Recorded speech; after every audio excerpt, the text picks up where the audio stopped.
السلام عليكم ورحمة الله وبركاته. وعليكم السلام ورحمة الله وبركاته. إن الحمد لله نحمده ونستعينه ونستغفره ونعوذ بالله من شرور أنفسنا ومن سيئات أعمالنا. من يهده الله فلا مضل له ومن يضلل فلا هادي له. وأشهد أن لا إله إلا الله وحده لا شريك له. وأشهد أن محمدا عبده ورسوله صلى الله عليه وعلى آله وأصحابه والتابعين وتابع التابعين ومن تبعهم بإحسان إلى يوم الدين.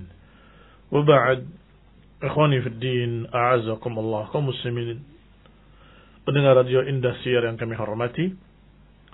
Alhamdulillah kita bertemu kembali pada pagi ini dalam keadaan sehat walafiat insyaallah.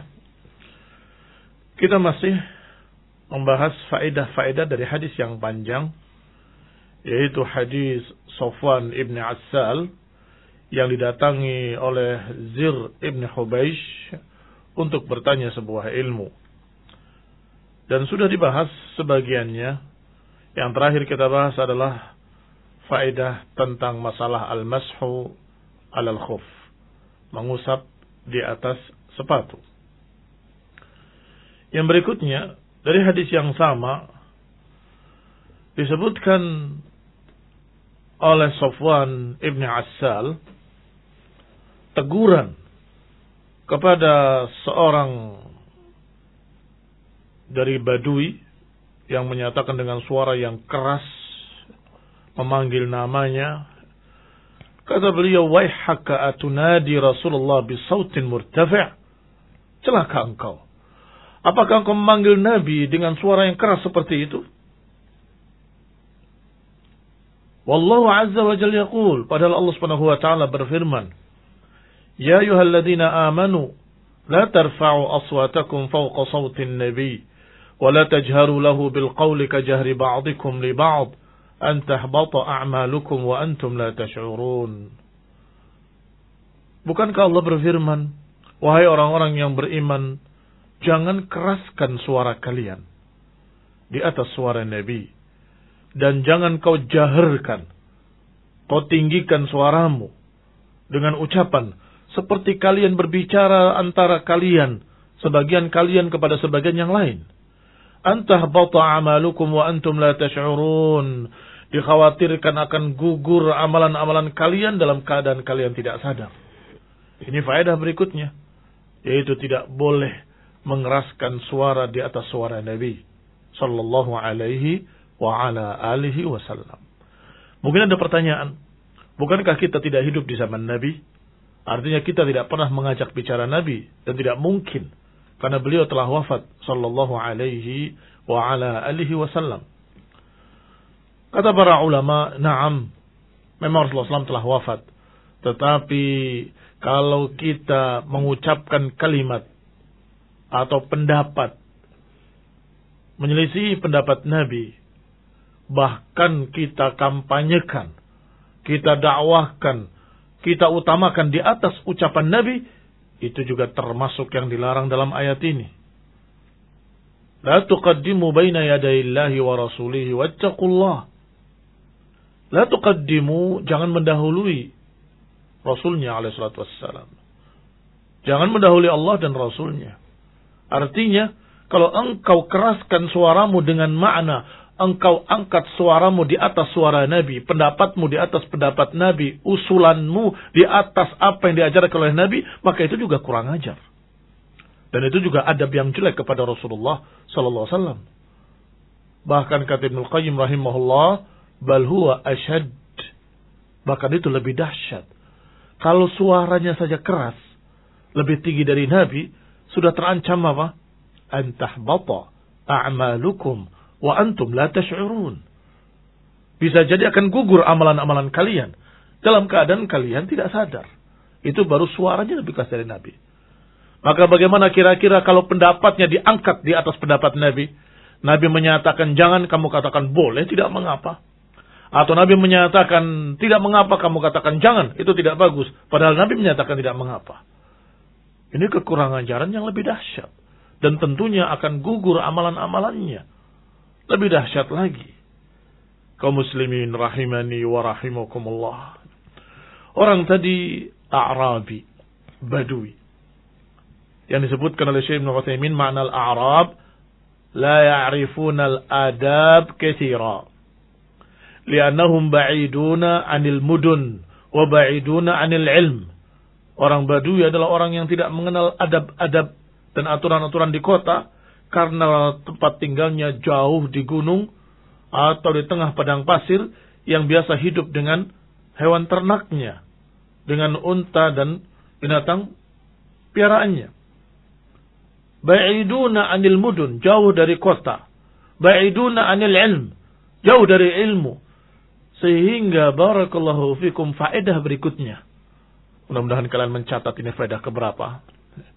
Faedah berikutnya, hendaklah kita jangan meniru adab orang-orang Badui yang biasanya kasar dan biasanya tidak mengerti adab sopan santun. Barakallahu fikum. Faedah berikutnya, bagaimana Rasulullah SAW memaklumi orang yang tidak mengerti atau orang yang memang sudah terbiasa dengan itu di gunung, di kampungnya, sehingga ketika ke kota nggak mengerti adab. Tidak mengerti sopan santun, tidak mengerti basa-basi. Panggilan-panggilan biasa mereka panggil dengan suara keras karena mereka biasa berjauhan di sana. Tinggalnya nomaden. Kalau memanggil seseorang mereka akan berkata, "Ya fulan! Ya fulan!" Ternyata ketika datang kepada Rasulullah SAW, mereka memanggil dengan cara yang sama. "Ya Muhammad! Ya Muhammad!" Sallallahu alaihi wa ala alihi wasallam. Tetapi Rasulullah SAW sabar. Berarti apa faedah berikutnya? Sabar terhadap orang Badui dan orang yang tidak mengerti. Mereka bukan disengaja ingin kurang ajar pada Nabi. Tetapi mereka sudah terbiasa dengan cara-cara seperti itu. Maka Nabi pun menjawab dengan suara yang hampir sama. "Ya Muhammad, haum, ya." Menjawab dengan suara keras pula.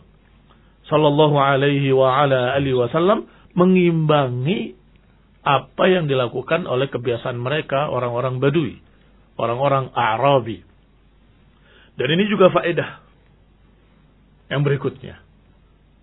Khatibun nas ala qadri uqulihim.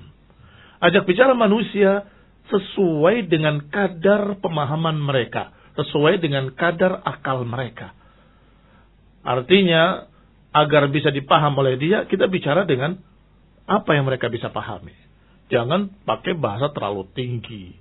Karena interaksi dan komunikasi dan apalagi orang kampung nggak ngerti apa itu. Makanan apa itu interaksi. Jangan pakai ujub atau bangga diri dengan istilah seperti itu. Padahal yang dihadapinya orang kampung. Khatibun nas ala qadri uqulihim. Ajak bicara manusia sekadar nalar mereka. Maka apa yang bisa mereka paham itu yang kamu sampaikan. Barakallahu fikum. Maka Rasulullah SAW menyambutnya dan tidak marah dengan itu. Dan ini bukan kejadian yang pertama. Banyak kejadian-kejadian lain yang Rasulullah SAW diperlakukan oleh Yahudi dengan cara yang kasar. Ada yang menarik jubahnya sehingga leher beliau memerah karena kasarnya jubah tadi ditarik oleh Badui. Kemudian mengatakan, "Berikan apa yang Allah titipkan pada kamu dari harta sedekah. Aku orang miskin." Lihat ucapannya dan lihat caranya. Para sahabat marah. Ini kurang ajar orang ini. Kata Nabi, biarkan dia. Ta'al, marilah. Apa yang kamu minta? Aku minta makanan. Aku minta pakaian. Nih, makanan. Nih, pakaian. Apa lagi? Kurang. Rasulullah tambah lagi. Kurang. Rasulullah tambah lagi. Dan ditanya lagi. Kurang? Diam orang tadi. Dan berkata, sungguh demi Allah, aku tidak pernah menemui orang yang lebih baik dari kamu. Kamu orang yang paling baik yang saya temui. Dia dakwahkan ke kaumnya, aku melihat orang yang paling baik selama aku hidup. Aku nggak pernah menemui orang sebaik dia. Subhanallah. Hikmahnya, mereka langsung mendakwahkan Islam ini kepada kampungnya, kepada kaumnya. Pernah juga Rasulullah sallallahu alaihi wa ala alihi wasallam melihat orang Badui juga kencing di masjid. Masjid waktu itu masih tanah. Kalau sekarang sudah jelas dengan bangunannya, dengan karpetnya, dengan sudah terlihat sekali. Hampir-hampir tidak ada orang yang tidak tahu kalau itu masjid. Kalau waktu itu wajar tidak tahu, karena orang itu Badui, tidak mengerti, datang dan kencing di masjid. Para sahabat sudah marah dan ingin memukuli orang ini. Kata Nabi SAW, da'uh, la tusrimu. Biarkan dia. Jangan diputus kencingnya. Biarkan, sampai selesai. Setelah selesai dipanggil. Inna hadha masjid. Ini adalah masjid. Lissalah, li'ibadatillah, wa liqra'atil Qur'an. Atau kama qala, sallallahu alaihi wa ala alihi wasallam, diajarkan dengan baik. Mengapa? Karena Rasulullah SAW tahu ini A'rabi, orang Badui, tidak mengerti. Barakallahu fikum. Sampai setelah selesai nasihati, kata Nabi, ambil air seember, tuangkan ke bekas kencingmu, bersihkan. Dibersihkan oleh Badui tadi. Kemudian orang itu berkata, Allahumma arhamni wa Muhammada wa la tarham ma'ana ahada. Ya Allah, ampunilah aku dan Muhammad saja, jangan ampuni yang lain. Masih Badui, masih orang yang Masya Allah butuh kesabaran kita menghadapinya. Berbuat salah lagi dalam doanya. Allahumma arhamni wa Muhammada wa la tarham ma'ana ahada. Ya Allah, ampunilah aku dan Muhammad saja, jangan ampuni yang lain. Karena melihat para sahabat tadi marah. Apa kata Nabi? Beliau jawab, beliau tegur dengan sabar, dengan kalimat yang lembut. Idzan daya'tal wasi'. Idzan daya'tal wasi'. Kalau doamu seperti itu, berarti engkau menyempitkan yang luas. Rahmat Allah itu sangat luasnya. Bagaimana mungkin kau sempitkan, jangan rahmat yang lain? Tidak bisa.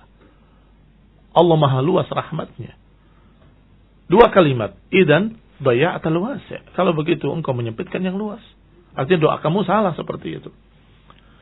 Sampai ketika faquha, ketika Badui ini, A'rabi ini sudah mulai faqih, sudah mulai berilmu, dia berkata, sungguh demi Allah, aku tidak pernah mendapati seorang guru yang lebih baik dari Rasulullah SAW. Ini sangat baik dalam mengajarkan ilmu. Ikhwan ibn a'azakumullah, demikianlah kesabaran beliau kepada A'rabi. Dan ini faedah buat kita semua. Hendaklah sabar menghadapi orang-orang yang tidak mengerti, orang yang tidak paham, orang yang belum paham ilmu. Harap maklum karena mereka belum paham. Barakallahu fiikum. Yang berikutnya adalah faedah tentang al-mar'u ma'aman ahab. Seseorang bersama siapa yang dicintainya. Sampai di sini saja. Jazakumullahu khairan wa sallallahu Muhammadin wa ala alihi wa ashabihi wa sallam tasliman katsira. Baik kaum muslimin, demikian tadi penyampaian nasihat ataupun kajian Islam yang disampaikan oleh Al-Ustaz Muhammad bin Marsawid Hafizahullah Ta'ala. Dan sekarang kita akan menuju ruang tanya jawab. Dan sebelumnya kami mohon maaf apabila ada sesuatu yang kurang nyaman. Nanti kita akan kembali mengikuti ruang tanya jawab yang bisa Anda sampaikan di 0853 1625 kali kemudian 6. Baik, pertanyaan yang pertama. Bismillah. Assalamualaikum warahmatullahi wabarakatuh. Afwan, izin bertanya Ustaz, terkait kerusakan otak. Jika seseorang qadarullah memiliki gangguan kejiwaan, apakah boleh dia berobat ke psikolog atau psikiater yang notabene mengambil dari ilmu barat? Bagaimana jika hanya melakukan pengobatan dengan berdasarkan Al-Quran dan Sunnah yang merupakan ilmu kejiwaan terbaik, seperti bekam, madu, kismis, ruqyah, Al-Quran, zikrullah, thalabul ilmi atau taubat nasuha? Bagaimana ya Ustaz? Jazakallahu khairan. Kalau perkara yang kedua, berobat berdasarkan Al-Quran dan Sunnah, nggak perlu ditanyakan. Itu jelas sesuatu yang dianjurkan. Tetapi yang pertama tadi perlu pembahasan sedikit. Bahwa mereka, para psikiater dan sejenisnya, adalah orang-orang yang mempelajari ilmu kejiwaan dalam artian kesehatan jiwa. Dan biasanya mereka dengan komunikasi, dengan pertanyaan-pertanyaan, dengan motivasi-motivasi dan seterusnya. Dan itu perkara yang pada asalnya mubah. Kecuali kalau bertentangan dengan Quran dan Sunnah. Kalau dikatakan engkau hendaklah sering bertemu dengan manusia, interaksi agar bisa kembali jiwamu begini. Itu nggak ada larangan kan? Kecuali kalau disuruh untuk kamu semedi di gua ini, semedi di gua itu, dan itu bukan psikiater, itu dukun namanya. Atau ada perkara-perkara yang bertentangan dengan Quran dan Sunnah dalam bentuk lain, maka itu adalah sesuatu yang dilarang. Tetapi pada dasarnya, masalah pengobatan, apakah pengobatan dalam bentuk pengobatan jasmani dengan berbagai macam obat-obatan, maka pengobatan rohani dalam jiwa adalah dengan berbagai macam motivasi. Sehingga kalau ditanya motivasi apa yang paling bagus, ya jelas Quran wa Sunnah. Motivasi apa yang paling bagus untuk mendorong seseorang untuk bisa semangat kembali dalam hidupnya, supaya tidak stres, supaya tidak lain. Bimbingan para ulama dengan Quran dan Sunnah. Diajari ilmu, diajak pengajian, dan seterusnya. Barakallahu fiikum. Ya. Berikutnya, Assalamualaikum warahmatullahi wabarakatuh. Saya mau tanya, apakah doa pagi asbahna dan seterusnya? Dan juga apakah makna ala dini Muhammad dan apakah makna milati Ibrahim? Adakah perbedaannya? Jazakallahu khairan. Nah, asbahna ala fitratul Islam wa kalimatul ikhlas wa ala dini nabina Muhammadin sallallahu alaihi wa ala alihi wasallam wa ala millati abina Ibrahim hanifan muslima. Ini adalah sunnah zikir pagi yang diajarkan oleh Rasulullah sallallahu alaihi wa ala alihi wasallam. Adapun maknanya, kami masuk ke dalam pagi dalam keadaan fitrah, di atas keislaman, di atas kalimatul ikhlas la ilaha illallah, dan di atas agama Nabi Muhammad sallallahu alaihi wa ala alihi wasallam, dan di dalam millah abina Ibrahim. Apa bedanya din dengan millah? Kata para ulama bahwa millah itu lebih besar dari din. Maka kalau kita bikin diagramnya, maka millah itu lingkaran besar, sedangkan din di dalamnya lingkaran kecil. Di sana ada lingkaran kecil dini Nabi Muhammad SAW, ada lingkaran kecil dini Isa ibn Maryam, dini Musa alaihissalam, dan lainnya yang merupakan turunan Nabi Ibrahim alaihissalam. Sedangkan Ibrahim adalah bapak tauhid, yang dikatakan hanif karena cenderung kepada Allah dan menjauh dari yang lain. Dan itu adalah kalimatul ikhlas, kalimat la ilaha illallah yang diajarkan oleh Ibrahim alaihissalam. Maka tauhid yang diajarkan oleh Ibrahim alaihissalam dilanjutkan di bawahnya oleh turunannya Ismail dan Ishak. Dari Ishak ada Yaqub, ada Nabi Yusuf, ada Nabi sekian anbiya, sampai Nabi Musa, Nabi Isa, semuanya dari turunan Ibrahim, dari Ishak. Sedangkan dari Ismail alaihissalam tidak ada kecuali Nabi terakhir, Nabi Muhammad sallallahu alaihi wa ala alihi wasallam. Baik, berarti mereka semua di dalam millah abuhum Ibrahim, di dalam millah yang diajarkan oleh Ibrahim, yaitu tauhid. Agama Nabi Musa agama tauhid, agama Nabi Isa agama tauhid, agama Nabi Muhammad SAW agama tauhid. Semuanya di dalam millah Ibrahim alaihissalam. Sebagaimana disebutkan dalam ayat, wa ja'alaha kalimatan baqiyatan fi 'aqibih. Allah jadikan kalimat Ibrahim itu sebagai kalimat yang kekal, terjaga selalu pada seluruh turunannya dari para anbiya setelahnya. Apa kalimat yang dimaksud? Itu kalimat Ibrahim alaihissalam, bahwa tidak ada yang aku sembah kecuali engkau, tidak ada yang aku ibadahi kecuali engkau ya Allah. Faya'alaha kalimatan baqiyatan fi 'aqibih. Allah jadikan kalimat Ibrahim tadi, kalimat tauhid, sebagai kalimat yang kekal di belakangnya. Inilah yang dikatakan millah. Maka agama Nabi Muhammad SAW masih di dalam agama tauhid yang diajarkan oleh Ibrahim alaihissalam. Wallahu ta'ala a'lam. Berikutnya izin bertanya, bagaimanakah cara kita agar terhindar dari fitnah hidup dan fitnah mati? Naam. Barakallahu fikum, pertanyaan yang berat. Tetapi mungkin kalau secara teorinya mudah dikatakan. Ketika prakteknya kita perlu usaha yang sungguh-sungguh dan doa kepada Allah Ta'ala. Yang pertama, agar kita terhindar dari fitnah hidup dan fitnah kematian adalah doa sebelum salam setelah tasyahud. Allahumma inni a'udzubika min adzabi jahannam wa min adzabil qabri wa min fitnatil mahya wal mamati wa min syarri fitnatil masiihid dajjal. Ya Allah, lindungilah aku dari adab neraka dan adab kubur, dan lindungilah aku dari jeleknya fitnah hidup dan jeleknya fitnah kematian. Doa itu jangan lepas. Dan doa harus diiringi usaha. Usahanya adalah hendaklah engkau berpegang dengan sesuatu agar tidak terhempas oleh fitnah yang bagaikan gelombang dalam kehidupan.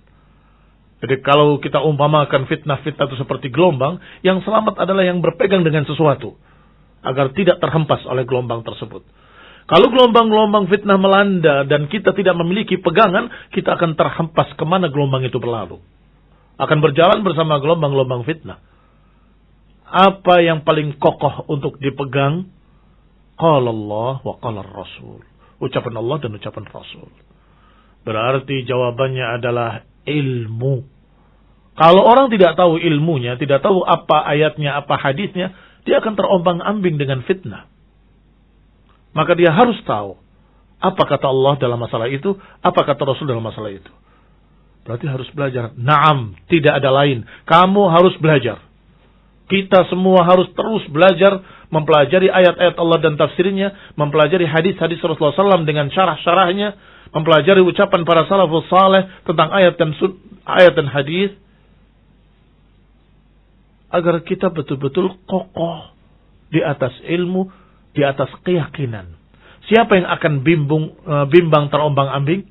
Orang yang tidak tahu. Katanya kanan, ikut ke kanan. Oh enggak, kiri-kiri, ikut ke kiri. Enggak bisa, kita harus ke sini, ikut ke sana.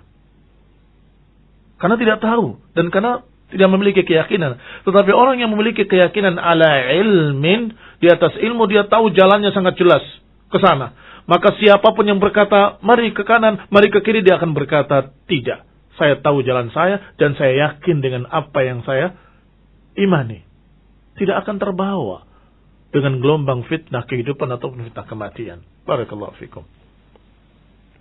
Berikutnya izin bertanya, bagaimana jika dalam akikah atau akikah penambahan menu berupa ayam di dalam kotak catering tersebut, apakah menyelisih syariat? Tidak menyelisih syariat. Itu hanya tambahan sedekah. Yang penting engkau niatkan ketika menyembelihnya. Jadi akikah itu adalah menyembelih 1 ekor kambing untuk anak perempuan dan 2 ekor kambing untuk anak laki-laki. Itu akikah. Selebihnya hanya sedekah. Nasinya, daun bawangnya, atau apalagi acarnya, itu semua sedekah. Karena yang namanya akikah adalah ketika menyembelih hewan tadi dengan niat bahwa ini untuk akikah anak saya. Maka itulah akikah.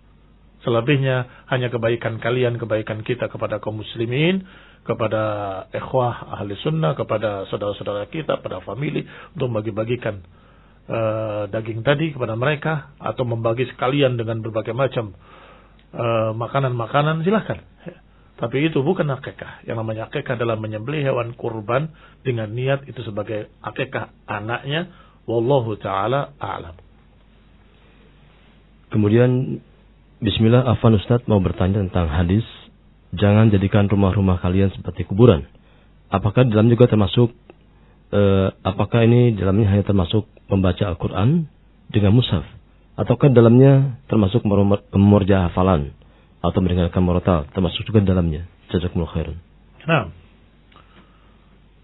walaupun awalnya atau hadisnya berbunyi, la taj'alu buyutakum maqabir, jangan jadikan rumah-rumah kalian sebagai kuburan, hendaklah kalian salat sunnah di rumah kalian, atau dalam hadis disebutkan iqra'u surat Al-Baqarah, bacalah surat Al-Baqarah di rumah kalian, jangan jadikan rumah kalian seperti kuburan. Qira'ah dan salat sunnah itu asalnya.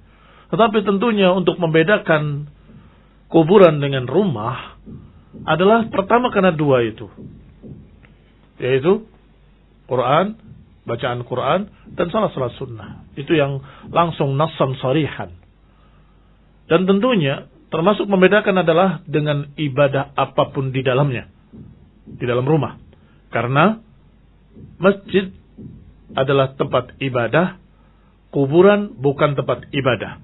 Dan rumah boleh dan dianjurkan untuk diperbanyak ibadah di rumah. Maka bedakan dengan kuburan, yaitu dengan memperbanyak ibadah. Adapun kuburan bukan tempat ibadah. Maka hendaklah beribadah di rumah kalian. Tentunya bukan yang harus ke masjid. Yang harus ke masjid adalah bagi laki-laki sholat 5 waktu. Yang wajibnya, yang fardunya. Kalau ada qabliyah, banyak-banyaklah qabliyah di rumah. Agar rumah kita bercahaya. Baca Al-Quran di rumah. Agar rumah kita tidak seperti kuburan. Karena kuburan tidak dikerjakan salat di sana. Tidak dikerjakan ibadah di sana. Dan tidak pula dibacakan Quran di sana. Maka jangan jadikan rumah kalian seperti kuburan.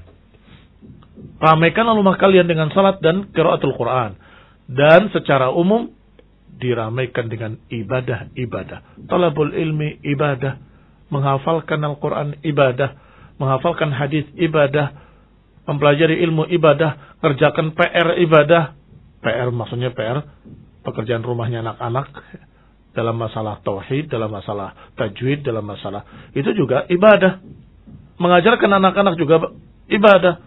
Semuanya ibadah. Maka ramaikan rumah kalian dengan ibadah. Agar jangan seperti kuburan. Wallahu ta'ala a'lam. Berarti termasuk dalamnya murojaah hafalan anak-anak juga. Termasuk murojaah hafalan juga ibadah. Kalau murotal radio atau rekaman termasuk itu juga ibadah, karena ibadah bisa simaan, bisa qiraatan. Qiraahnya, membacanya ibadah, mendengar Quran juga ibadah. Kalau kita baca Quran ibadah. Kita mungkin sudah berapa juz baca, mungkin agak jenuh ditutup, tapi masih pengen dengarkan. Dia setelkan, nyalakan radionya atau nyalakan recordernya untuk mendengarkan murattal. Itu juga ibadah. Apa bentuk ibadahnya? Engkau mendengarkan Al-Quran. Itu ibadah. Kecuali kalau Quran disetel sendiri, kamunya sibuk sendiri. Untuk apa kamu setel kalau nggak didengar? Ya, supaya dapat pahala. Tape recordernya dapat pahala. Radionya dapat pahala. Kamu imam membaca atau mendengar. Itu ibadah kita. Ibadah dengan membaca Quran atau ibadah dengan mendengarkan Al-Quran. Dua-duanya ibadah. Walhamdulillah. Kemudian pertanyaan terakhir Ustaz, karena waktunya sudah habis. Semoga Allah menjaga Ustaz dan keluarga. Mau bertanya Ustaz, bagaimanakah adab Islam dalam membantah atau menasihati saudaranya yang menyimpang dalam jalan Islam yang lurus dalamnya ini? Jazakallahu khairan. Barakallahu fikum. Bantahlah saudara kita kaum muslimin dengan ilmu, bukan dengan sumpah serapah, bukan dengan caci maki, bukan dengan ucapan-ucapan yang jelek, tapi sampaikan ilmu. Itu adalah perkara yang salah, karena yang benar adalah apa yang dikatakan oleh Nabi SAW, begini. Dengan bahasa yang baik. Mudah-mudahan lebih mudah untuk diterima. Tetapi kalau kita dengan cara yang kasar atau dengan bahasa-bahasa yang menyakitkan hati, khawatir malah tidak diterima. Bukan karena ayat dan hadis yang tidak diterima, tetapi karena gaya bahasa kita yang ditolak, atau gaya bahasa kita yang menyakiti hati mereka, hanya mereka malah menjauh. Yassiru wa la tu'assiru, basyiru wa la tunaffiru. Mudah-mudahkanlah, jangan membuat susah, jangan membuat berat. Berikan kabar gembira, jangan membuat orang lari. Wallahu ta'ala a'lam. Baik Ustaz, jazakallahu khair atas nasihat dan juga jawaban Ustaz. Semoga memberikan manfaat bagi kita semuanya. Dan kaum muslimin dimanapun Anda berada, usai sudah acara ini, dan mohon maaf bagi Anda yang belum terbacakan pertanyaan Anda. Semoga bisa dipertanyakan lagi atau bisa dibacakan lagi pada keesokan hari insyaallah. Dan akhir kalam kami undur diri dari Anda, dan mohon maaf atas salah dan kurangnya. Wassallallahu ala Muhammadin walhamdulillahirabbil alamin. Subhanakallahumma bihamdika asyhadu an la ilaha illa anta astaghfiruka wa atubu ilaik. Wassalamualaikum warahmatullahi wabarakatuh. Bismillahirrahmanirrahim. Assalamualaikum warahmatullahi wabarakatuh. Waalaikumsalam warahmatullahi wabarakatuh. Innal hamdalillah nahmaduhu wa nasta'inuhu wa nastaghfiruh wa na'udzu billahi min shururi anfusina wa min sayyiati a'malina may yahdihillahu fala mudilla lahu wa man yudlil fala hadiya lahu wa ashhadu an la ilaha illallah wahdahu la sharika lahu wa ashhadu anna Muhammadan 'abduhu wa rasuluh sallallahu alaihi wa ala alihi wa ashabihi wa tabi'in وتابع التابعين ومن تبعهم بإحسان إلى يوم الدين وبعد إخواني في الدين أعزكم الله كمسلمين رحمني ورحمكم الله. Kita masuk kepada mutiara yang berikutnya dari mutiara-mutiara yang disusun oleh Imam An-Nawawi, mutiara-mutiara ilmu, yaitu dalam untaian mutiara yang diberi judul Riyadhus Shalihin. Pada mutiara yang ke-20 masih dalam bab taubah disebutkan hadis an Abi Sa'id Al-Khudri radhiyallahu taala anhu. Namanya Sa'id atau Abu Sa'id Sa'ad ibn Malik ibn Sinan Al-Khudri radhiyallahu taala anhu, bahwasanya Nabi Allah sallallahu alaihi wa ala alihi wasallam bersabda, "Kana fi man kana qablakum rajulun qatala 99 nafsan fasa'ala an a'lami ahli al-ard fadalla ala rahibin fa'atahu faqala innahu qatala 99 nafsan." Diriwayatkan bahwa Nabi SAW bersabda, "Kana fi man kana qablakum", dulu pada orang-orang yang sebelum kalian ada seseorang yang membunuh 99 jiwa. Kemudian dia bertanya tentang siapa a'lamu ahlil ardi, siapa orang yang paling alim di muka bumi. Fadalla ala rahibin, maka ditunjukkanlah kepadanya seorang rahib. Rahib adalah ahli ibadah. Fa'atahu, maka didatangi ahli ibadah tersebut oleh orang yang telah membunuh 99 orang tadi. Fa'atahu faqala innahu qatala 99 nafsan. Maka disampaikan kepada rahib tadi, kepada sang pendeta ahli ibadah tadi, bahwa dia telah membunuh 99 orang. Fahallahu min taubah, apakah dia bisa bertaubat? Ternyata ahli ibadah ini menjawab, la, tidak. Tidak ada taubat bagimu. Faqatalahu fakammala bihi mi'ah. Akhirnya dibunuhlah pendeta tadi, sehingga lengkaplah orang yang dibunuh olehnya 100 orang. Tsumma sa'ala an a'lami ahli al-ardi. Kemudian bertanya lagi, siapa orang yang paling alim di muka bumi? Fadalla ala rajulin alimin, maka ditunjukkanlah seorang yang memang alim. Perhatikan para pendengar Radio Indah Siar yang kami hormati, bahwa yang pertama tadi disebutkan rahib. Rahib itu ahli ibadah. Ternyata dia tidak alim. Sehingga ketika ditanya, aku sudah membunuh 99 orang, apakah aku bisa bertaubat? Dia merasa besar, 99 orang kamu bunuh. Tidak, kamu tidak bisa bertaubat. Enggak ada taubat bagimu. Kebodohannya menyebabkan pendeta tadi akhirnya terbunuh.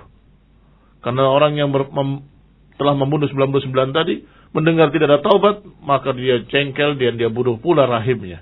Tetapi yang kedua, ditunjukkan orang yang benar-benar alim. Faqala innahu qatala 100 nafsan atau 100 nafsin fahal lahu min taubah. Maka disampaikanlah kepadanya bahwa dia telah membunuh 100 orang. Apakah dia bisa bertaubat? Maka sang alim tadi menjawab, "Na'am, wa man yahulu bainahu wa bainat taubah tentu engkau bisa bertaubat. Siapa yang menghalangi seseorang untuk bertaubat? Artinya tidak ada sesuatu pun yang bisa menghalangi seseorang untuk bertaubat. Intaliq ila ardi kada wa kada. Berangkatlah engkau ke negeri ini dan itu. Fa inna biha unasan ya'budun Allah. Karena di sana ada orang-orang yang beribadah kepada Allah. Fa'budillaha ma'ahum.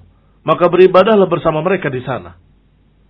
Wala tarji' dan jangan kembali ila ardik. Jangan kembali ke negerimu. Fa innaha ardu su. Karena sungguhnya itu adalah bumi yang jelek atau daerah yang jelek. Fantalaqa. Orang tadi gembira bisa mendapatkan taubat, maka dia laksanakan apa yang dinasihatkan. Dia berjalan menuju negeri yang termaksud. Negeri yang sudah disebutkan oleh si alim tadi.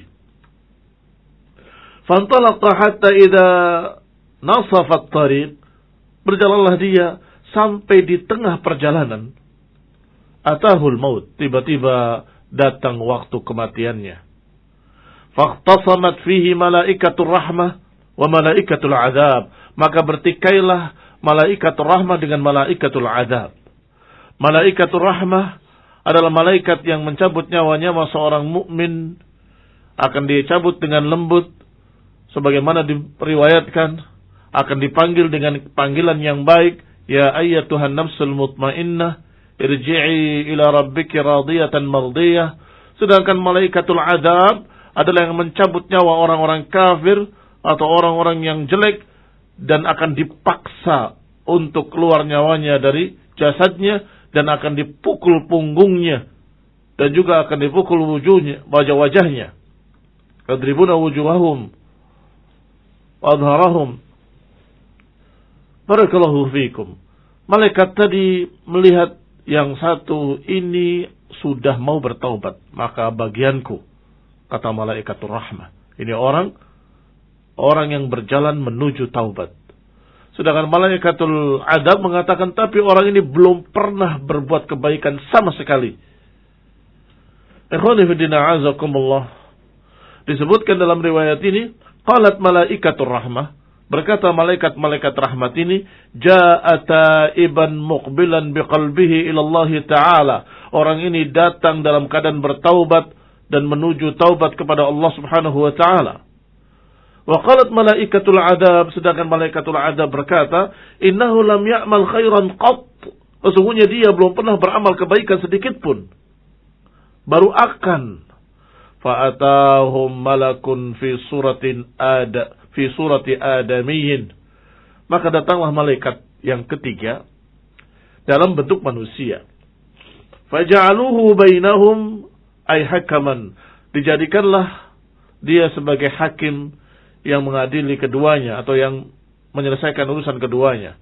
Faqala, maka orang tadi berkata, qisu bainal ardaini ila ayatihima kana adna fahuwa lahu. Ukur saja jaraknya. Apakah jarak ke negeri yang jelek, negerinya dia lebih dekat, atau negeri yang baik yang lebih dekat? Negeri yang dituju yang lebih dekat. Ukur mana yang lebih dekat. Faqasu, maka diukurlah. Fawajaduhu adna ilal ardil lati arad. Setelah diukur, ternyata lebih dekat ke negeri yang sedang dituju. Faqabadathu malaikatur rahmah.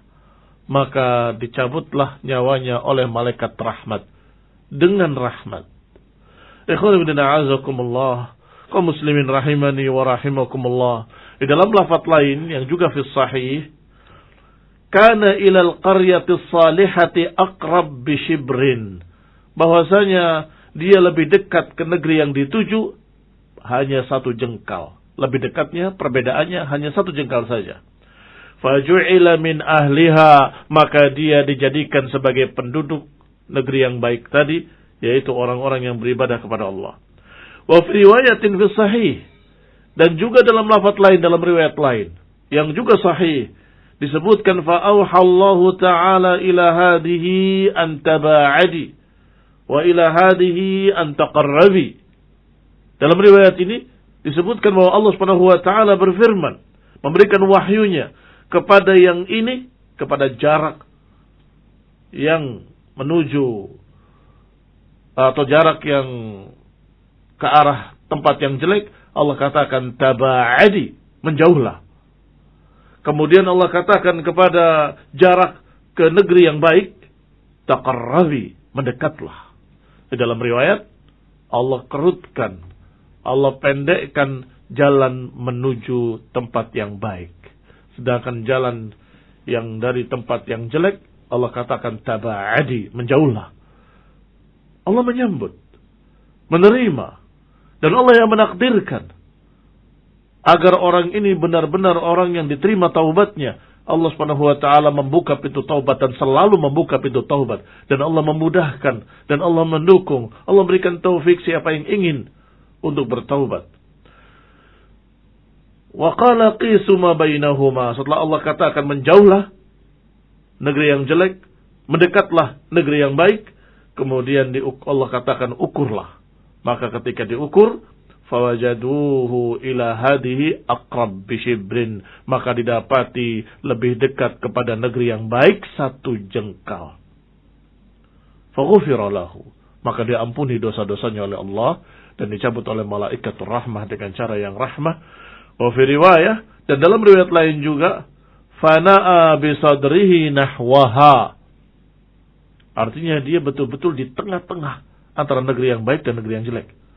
Tetapi orang tadi mengarahkan dadanya ke negeri yang baik 1 jengkal, maka lebih dekat kepada negeri yang baik 1 jengkal. Barakallahu fikum. Ini riwayat-riwayat atau lafaz-lafaz ini semuanya fi sahih, di dalam Bukhari dan Muslim dan lain-lainnya, bahwasanya Rasulullah SAW menceritakan orang yang masuk ke dalam pintu taubat atau orang yang ingin bertaubat, dan Allah Subhanahu wa taala memberikan taufik kepadanya untuk mati dalam keadaan baik, walaupun perbedaannya antara jarak negeri yang jelek dan negeri yang baik hanya 1 jengkal saja. Allah katakan ukur. Bahkan dalam riwayat Allah katakan menjauhlah negeri yang jelek, mendekatlah negeri yang baik. Ternyata dengan takdir dari Allah, dengan rahmat dari Allah, lebih dekat ke negeri yang baik 1 jengkal. Ikhwan fillah a'azakumullah, tentunya ini juga hadis dalam bab taubah yang sangat berkilau. Ini betul-betul mutiara yang berkilauan. Ilmu yang sangat penting bagi kita kaum muslimin, bahwa hendaklah kita betul-betul bertaubat, maka Allah akan bukakan pintu taubat selebar-lebarnya, dan Allah akan mudahkan, Allah akan berikan taufik, karena Allah gembira terhadap hambanya yang bertaubat. Wallahu ta'ala a'lam. Wa sallallahu ala Muhammadin wa ala alihi wa ashabihi wa sallam tasliman katsira.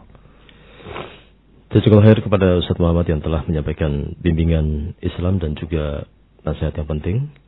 Kaum muslimin dimanapun Anda berada, sekarang Anda berada di acara atau di ruang tanya jawab, dan silakan Anda menyampaikan pertanyaan Anda, dan insyaallah kita mulai dari yang pertama. Bismillah. Mau bertanya Ustaz, bagaimanakah cara meruqyah orang yang memori otaknya sudah banyak berkurang?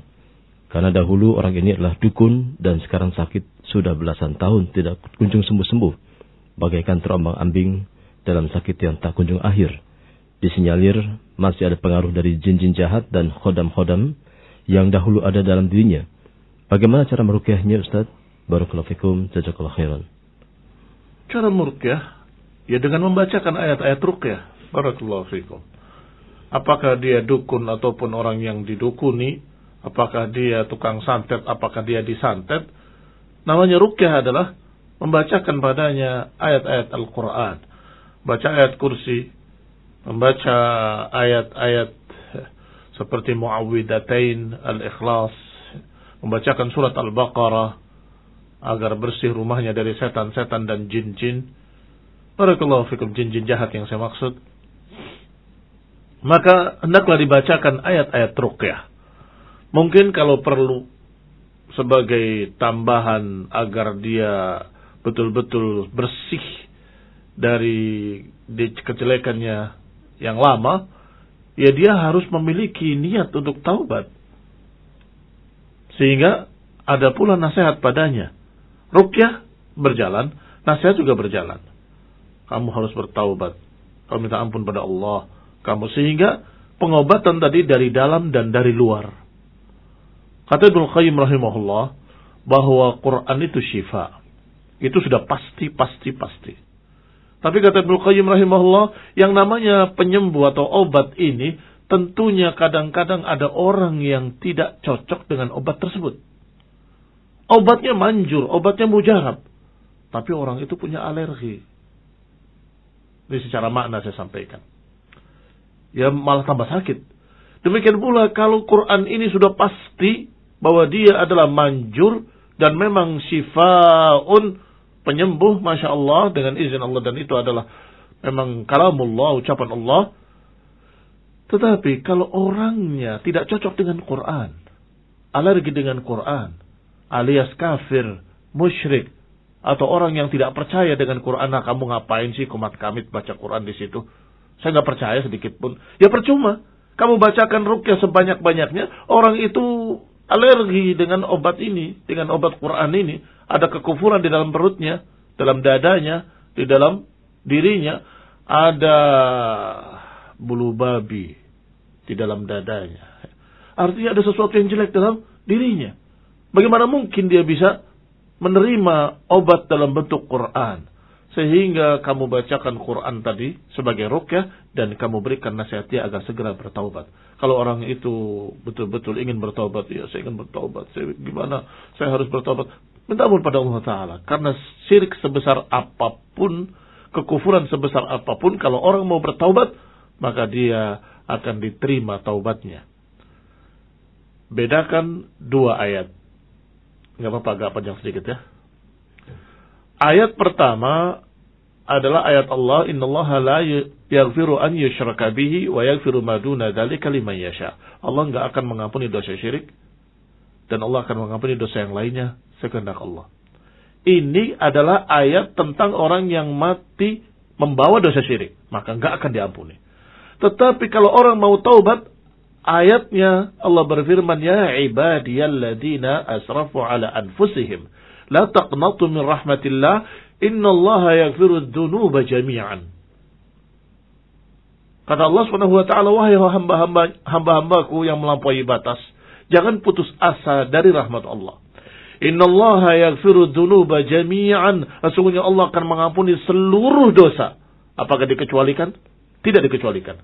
Seluruh dosa. Yaghfiru dzunuba jami'an. Maka kalau mau taubat, semua dosa bisa diampuni. Bahkan sebagian besar para sahabat pernah mengalami kesyirikan. Tapi kemudian bertaubat masuk Islam. Diterima. Barakallahu fiikum. Sehingga jangan salah menempatkan ayat. Adapun ayat Allah enggak akan mengampuni dosa syirik dan Allah akan mengampuni dosa lainnya bagi siapa yang dikehendakinya. Innallaha la yaghfiru an yushraka bihi wa yaghfiru ma duna dzalika liman yasha. Itu adalah bagi mereka yang mati membawa dosa, belum bertaubat. Maka dosa yang lain mungkin diampuni. Tahtal masyiah, di bawah kehendak Allah. Insya'a ghafara lahu, wa insya'a adzabahu. Kalau Allah suka, Allah berkehendak, Allah ampuni dia. Kalau Allah suka, kalau Allah berkehendak, Allah azab dia. Itu di bawah kehendak Allah, terserah Allah SWT. Kalau dosa lain.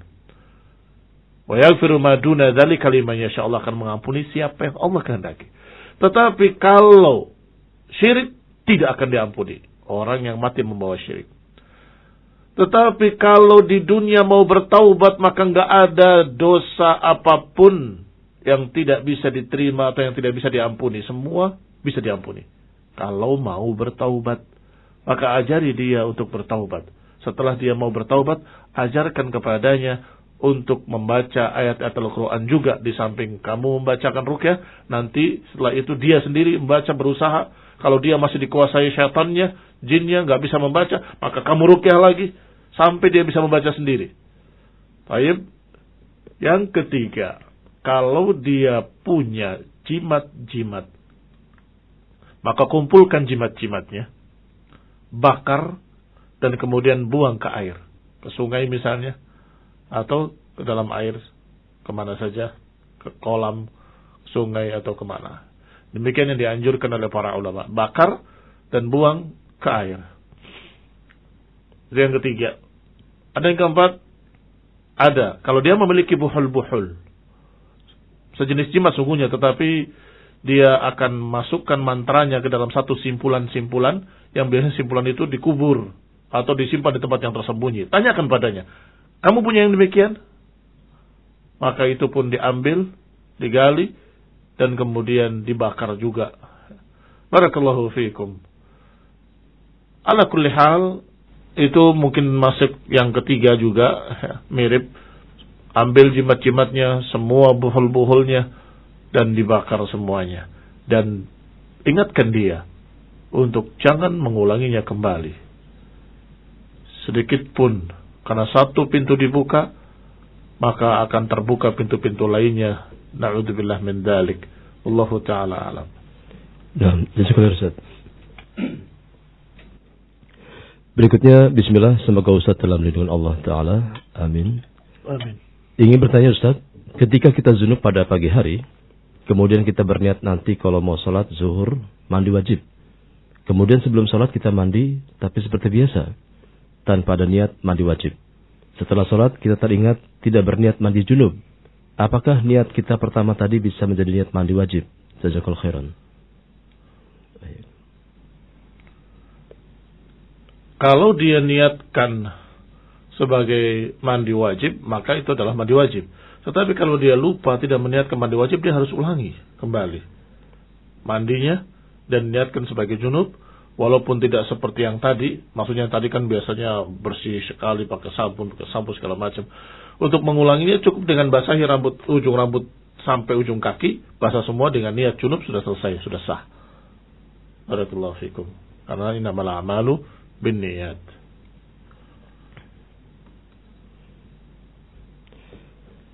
Bismillah, assalamualaikum warahmatullahi wabarakatuh. Waalaikumsalam warahmatullahi wabarakatuh. Waalaikumsalam warahmatullahi wabarakatuh. Semoga Allah menjaga Ustadz dan kita semua. Amin. Apakah bermain layangan terus diadu sama temannya, kemudian layangannya putus dan diambil sama temannya? Apakah ini termasuk judi, Ustadz? Jazakallahu khairan.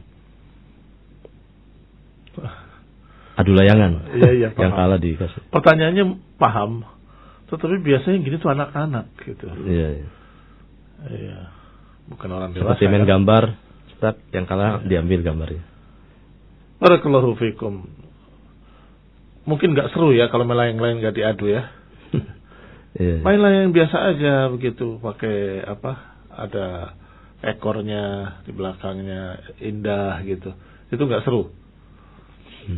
Barakallahu fikum. Itu kan kalau kita mengganggu orang lain, khawatir akan terjadi kedoliman.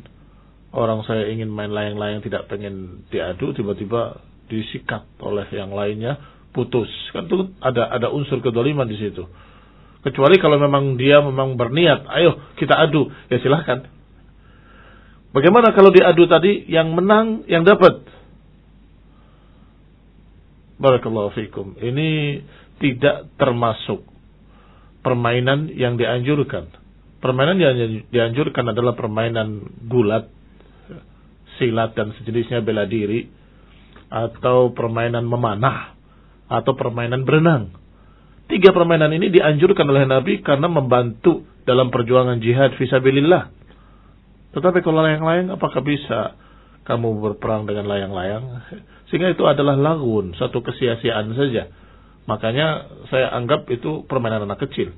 Kalau masih ada orang tua yang main-main layangan, saya akan katakan kamu membuang-buang waktu. Kesia-siaan. Kecuali kalau dalam rangka menggembirakan anaknya, ayo kita tambahkan sama Abi ya, nih terus kamu pegang. Itu lain perkara, karena niatnya sudah berbeda. Barakallahu fikum. Kalau pemanah atau panahan, atau berkuda, atau berenang, gulat dan sebagainya, kemudian berpacu, dikasih hadiah yang menang, tidak mengapa. Tidak mengapa. Itu bukan judi. Bukan judi. Dengan syarat tidak mengumpulkan uang. Kalau mengumpulkan uang jadi judi. Misalnya, kumpulkan uang masing-masing 1 juta, nanti yang menang ambil uang ini. Itu judi. Tetapi kalau gurunya atau pelatihnya menyatakan, ayo, siapa yang cepat saya akan kasih hadiah. Itu bukan judi. Barakallahu fikum. Wallahu ta'ala alam bisawab.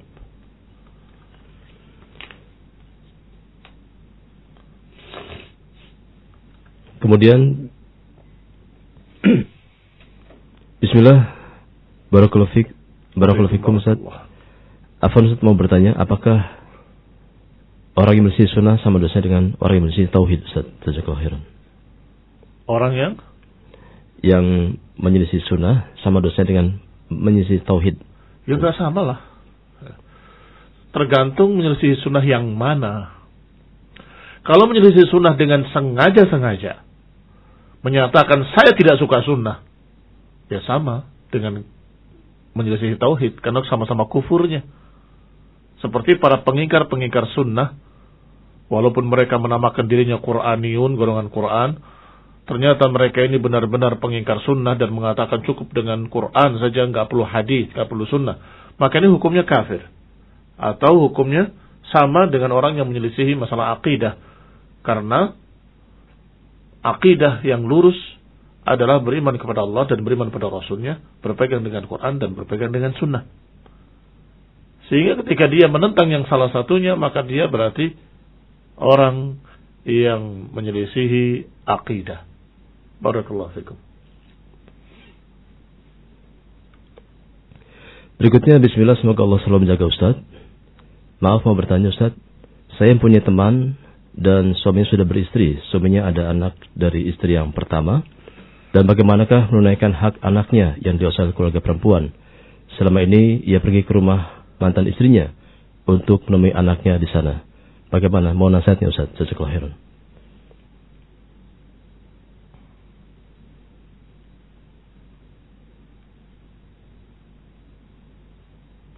Nah, hak asuh anak itu kalau masih kecil-kecil di bawah 5 tahun ya, itu adalah hak ibunya. Karena mereka masih membutuhkan kasih sayang ibunya. Adapun kalau sudah dewasa, maka dia diberikan pilihan mau bersama ibu atau bersama bapaknya. Catatan berikutnya, kalau ternyata wanita tadi menikah, si ibu tadi menikah, maka hak asuhnya kembali kepada bapaknya.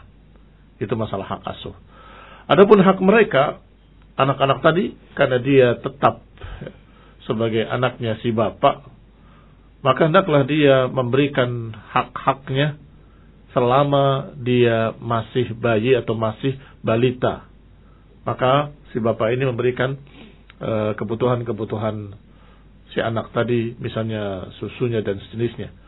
Tetapi ketika dewasa, suruh memilih, maka urusan mereka, apakah mereka tinggal di sana atau tinggal di sini, itu mereka yang akan memberikan hak-haknya. Sehingga kalau ditanya apa haknya, hak silaturahmi, karena itu adalah tetap anakmu. Demikian pula sang anak, kewajibannya bersilaturahmi karena dia tetap bapakmu, tetap ibumu. Sehingga tinggal di sana atau tinggal di sini, hak silaturahmi akan tetap. Barakallahu fikum.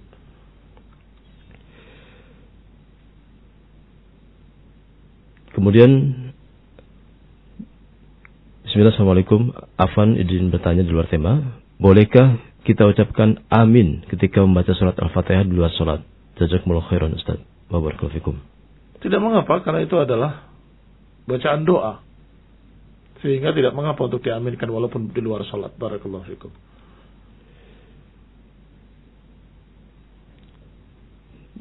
Bismillah Ustaz mau bertanya, bagaimanakah cara menasihati orang yang lebih tua yang masih ibadah dengan mengharapkan pujian atau pengakuan orang lain? Jazakallahu khairan.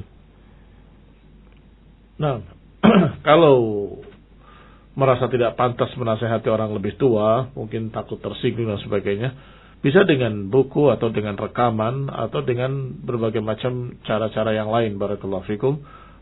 Di antaranya menyuruh orang yang seumur dengannya, tolong nasihati beliau. Saya lihat kok sepertinya begini.